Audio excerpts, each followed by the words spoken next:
arkadaşlarımızla gelmişik gezmeye. Ekskursiya. İlk gelişimiz burada McDonald's'larda. 6-7 sınıfıdır. Sizlerle. Bunlar benim güzellerim. Teşkilatçı kızımdır. Bizim teşkilatçısıdır. Orada verimiz teşkilatçımdır.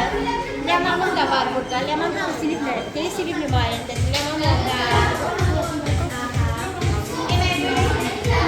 Biz bugün beraber müəllim, bala, bir də Səməd xanımız var ki, yardım anasıdır. Bizim qızlarımız var, bizi kömək edəcək təşkilatlı işlərdə. Xanımız hardadır? Bir dənə də xanımımız var. O da hardadır? Çantalardadır.